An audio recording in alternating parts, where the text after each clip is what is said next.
we interrogate that, the more we'll begin to see these facilities closing and actually restructuring themselves into humane environments. And the last one, as the perceived necessity of prisons and detention centers weakens, intentionally raising awareness of incarceration. And so that's something I wanted to bring up, because incarceration is another form of punishment that's becoming more popular.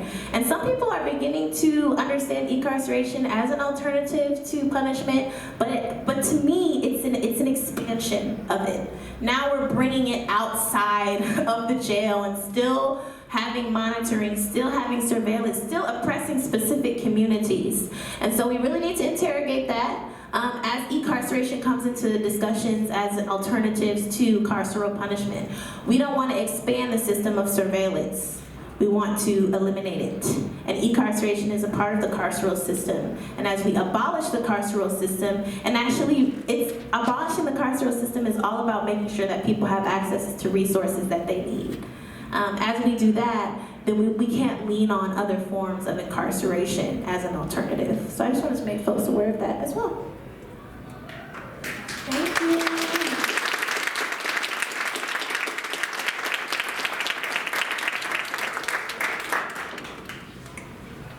All right, thank you so much, Amani. Next up we have Fred Ward. So just a little blurb about Fred. Fred is the organizing director of Building Freedom Ohio, a multifaceted organization with the goal of holistic justice for citizens impacted by the carceral justice system.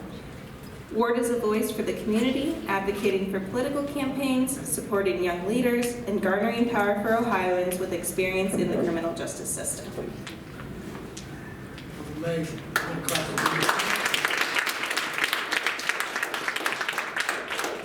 That was amazing. Whew. I was a little tired until I heard that. I just drove from Columbus. I had a week-long training we do. We do a training in June, and we got to prepare for it. But thanks to Professor, there you go, Tim.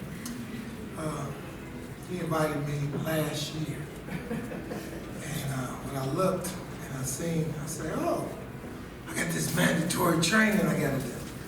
And they got me closing at this training. And I'm looking, I'm like, Professor Tim did this way back in like October. I ain't had the heart, so I had to drive back today and let somebody else close, because it was that important to be here with y'all. How you look for me? You look for me. Awesome. All right, so now I got to follow. Tim told me I had 20 minutes. And so I'm going to run through not all those slides, but you set the platform for me, so I'm like, so don't, you know how some people see a slide, they're like, what's that? we're gonna go and I'm gonna get you, I'm gonna land the plane for y'all. So I'm very pleased to be here though. This energy in here is really good. It's good energy. All right, so I got something for y'all too. You see, so right now, currently, then we're gonna go back a little bit. We're working on a project called the Felony Impacted Liberation Movement. And I'm really excited about this, and I'm gonna give y'all the layout. This is an action step, because when I was listening to Amani, she talked about a lot of times legislators, you put these great bills together, and then they just pluck everything out that's good, and then give you something that you want to celebrate the win, but it ain't enough. And as I thought about this for years, I was like, it's about power. The whole game is about power, right? And I found out something about people in power. They only want to know one or two things about us. Whether we got enough power to keep them in, or enough power to get them out. And I also learned something else about power, that power is just power. Sometimes people think power is this evil thing. But power is neutral, right? If you're a great person and you got power, you're gonna see the world change in a great way. If you're a dark-hearted person that got power, you're gonna see the world turn into right? And so I wrestled with that. And I realized that it was more than power is power, but it's ways to have power. And so I want to like highlight a few ways of having power and then work on something specifically. Is that cool? This is a safe space. All right. Money is power. And we like to define power as the ability to act. Or the ability to have people do what you want them to do. Money sometimes get people to do what you want them to do. And knowledge is power. Right? Coercion is power too. There's a lot of coercive practices out here that make people do things they don't want to do. You know, but in the public arena, which I want to talk about today, right, civics, capacity is a form of power. Because it's a number game. It's a number of how many votes your elected official received, how many they lost by, right? And so I'm going to talk about the civic arena, the public arena, right? And one thing I found about that is that that's a different lane, because people have their private life, people got their personal life, and then you got this public life. And what I found is that power contests in the public arena and decides who get what and when. And sometimes we have to enroll ourselves out of our private life, sometimes out of our personal life, and decide whether or not we want to contest for power in the public arena. And that's what I'm going to show you today. And then I got to ask for y'all when I finish. Let's roll that. Okay, next slide. We're gonna do a lot of this next slide stuff. That's my buddy, he ain't here. Okay, y'all kind of know who we are. I don't want to take up. We could actually show this video. It's about 5 minutes. Yeah, this will give a whole, yeah, so can you show that? If not, we'll keep going. You can't show it? All right, well, let's go. All right. Next question. This is difficult because I'm gonna pass a lot of slides to get to where I gotta get to. But I'll give a little short clip, like, you know. So what we're doing is actually, this training was about the history of mass incarceration up until collateral sanction. And there was a lot of circumstance that was created that created this dynamic, right? Where slavery was never abolished. It was just reframed for those duly convicted. The 13th Amendment holds this in that clause, right? And so a lot of times as we talking to people that's directly impacted, we talk about like that door of no return. For people that ever had been justice involved, sometimes they'll see that door, and for some of us who go through that door, when you go through it from collateral sanction, you never return the same. Right? Some people say return to citizens, but your rights are never restored. This is a thing called collateral sanctions. Are y'all familiar with collateral sanctions?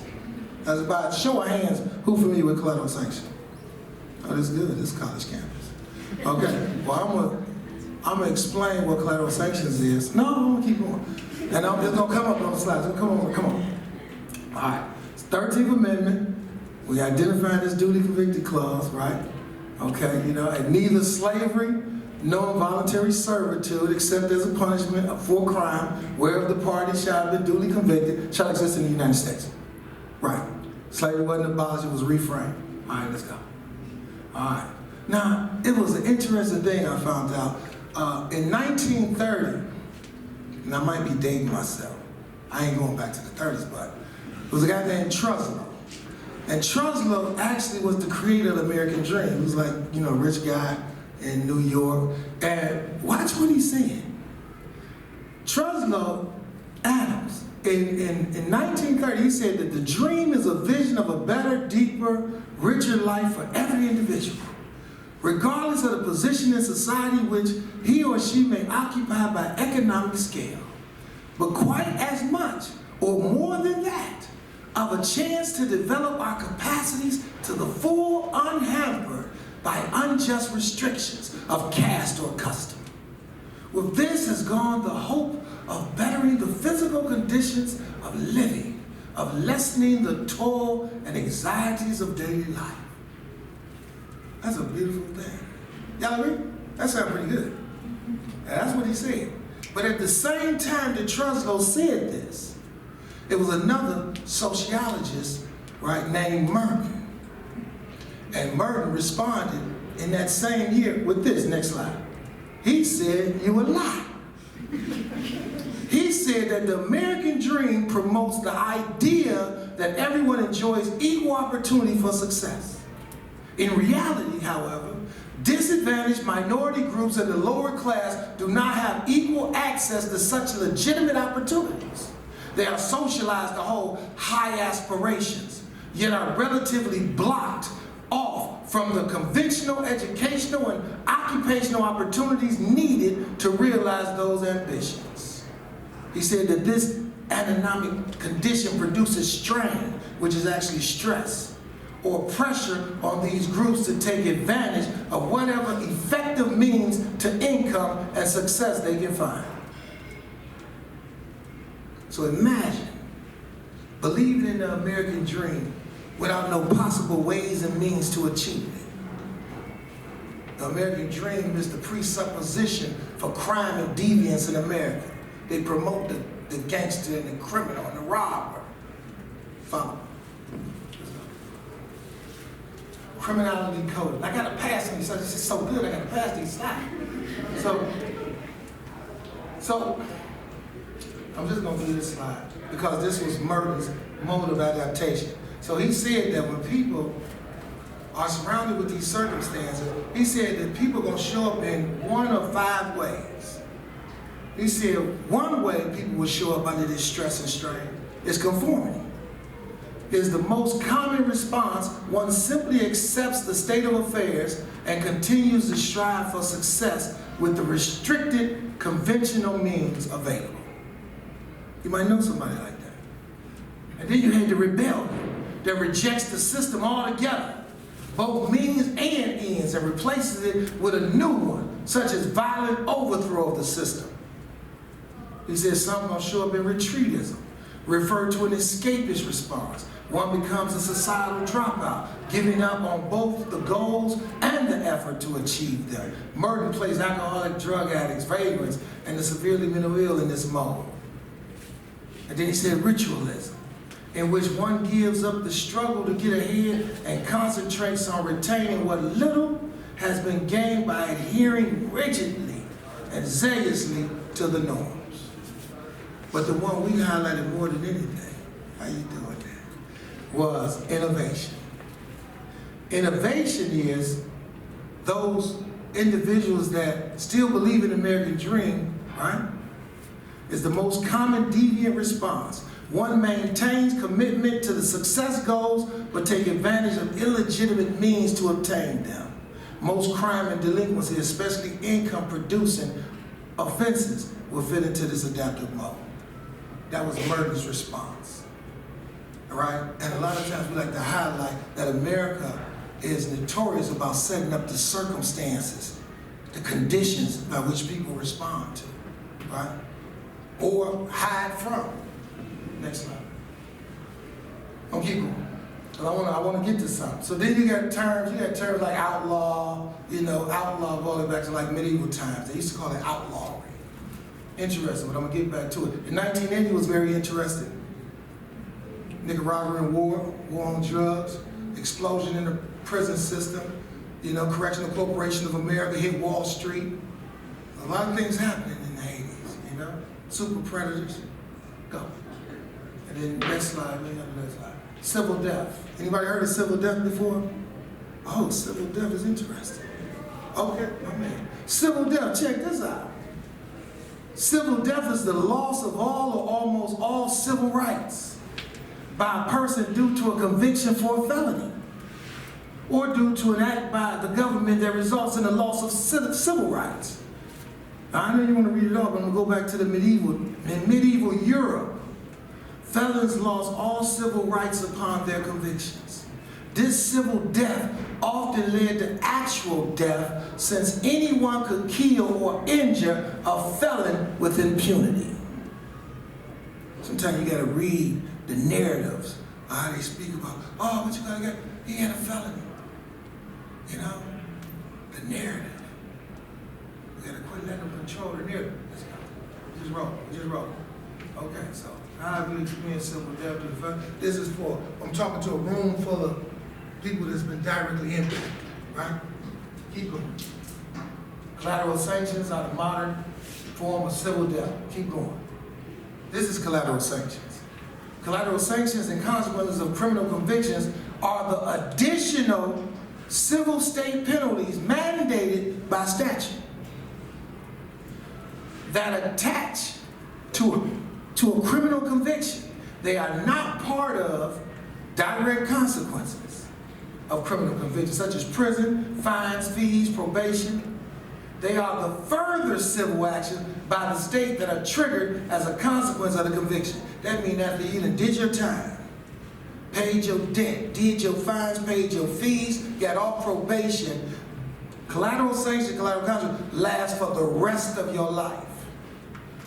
You caught a felony at 19, you was in the car with your boyfriend or your girlfriend, and you know, he already had a felony. He said, take that out.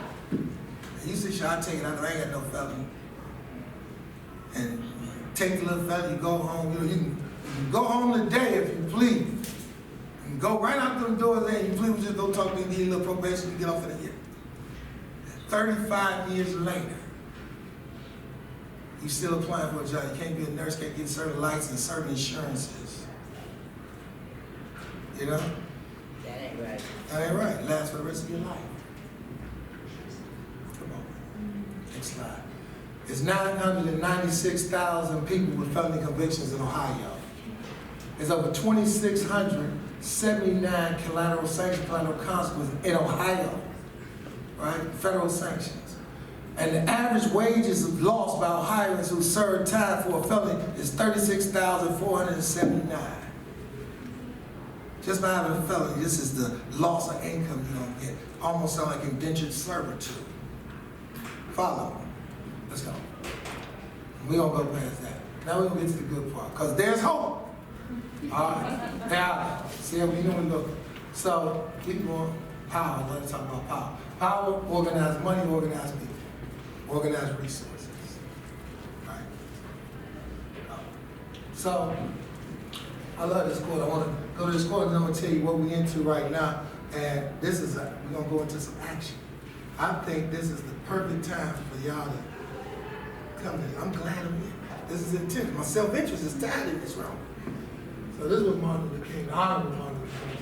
He said, power, properly understood, is the ability to achieve purpose. It is the strength required to bring about social, political, and economic change. In this sense, power is not only desirable, but necessary in order to implement the demands of love and justice. He said one of the greatest problems of history is that the concepts of love and power are usually contrasted as polar opposites. Love is identified with a resignation of power, and power with a denial of love. This is almost like poetry. What is needed is the realization that power without love is reckless and abusive, and that love without power is sentimental and anemic. Power at its best is love implementing the demands of justice. And justice at its best is power correcting everything that stands against love. What y'all think about that? That resonate with y'all? I'm gonna show you what we up to. Show you what we up to. All right. We're gonna end collateral sanction. And this is how we're gonna do it. Go. So, y'all know about anybody unaware of the Underground Railroad in this room? See, because we can't assume. Okay, this is good. This is good. This is good. This case. All right. Okay. Next slide. So, my cousin got his doctor's degree in Chicago University years ago, and I like to, talk to him. And he's older now, and when he did his dissertation, he was telling me how Harriet Tubman and the Underground Railroad was like, the original social network. He said before Twitter and Instagram and all these Snapchat, all that. I'm like, okay, right? And when he said it was 10 years ago. And I'm like, Let me think about that, right? And so, I want to show you something. So, that graph that you see, I don't know if y'all can really see it, but on that graph, I can barely see it. I might have to get closer.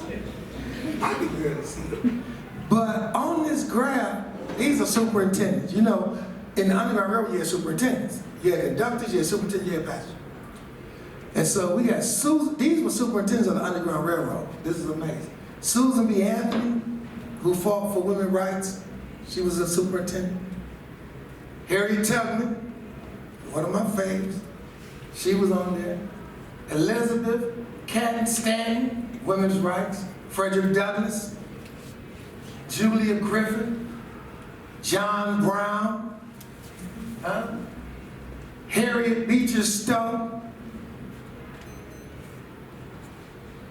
William Lloyd Garrison. These were superintendents. And so when we start thinking about if slavery ain't abolished, I know we got the movie 13, we got New Jim Crow, we got all, if slavery ain't abolished, and we inherited the enslavement period, then I said, why don't we use the same strategy that the Underground Railroad did to get free? They did it, we can do it. And so, next slide. And so this is what it looked like when the superintendent's network of, right, strong tie, weak tie, transfer of trust, go over there to that sycamore tree, somebody gonna come get you, and you know, all the way to the north, all the way to Canada. And so when I seen that, I was like, we can duplicate it. And watch what I came. The Felony Impact and Liberation Movement, that's the TRAM, acronym FIM. Who don't want to be in a FIM? Huh? That's the first catch, that's the first hook. Here we go, let's go. So FIM, let me tell you what FIM is. FIM, the Felony Impact and Liberation Movement, is a grassroots initiative of Building Freedom, Ohio, dedicated to addressing the injustices faced by felony-impacted individuals. FIM seeks to unite individuals, families, allies, and the faith-based community in a collective effort to advocate for systematic change. FIM recognizes that individuals with felony convictions continue to face significant barriers and restrictions within society, defined as collateral sanctions or consequences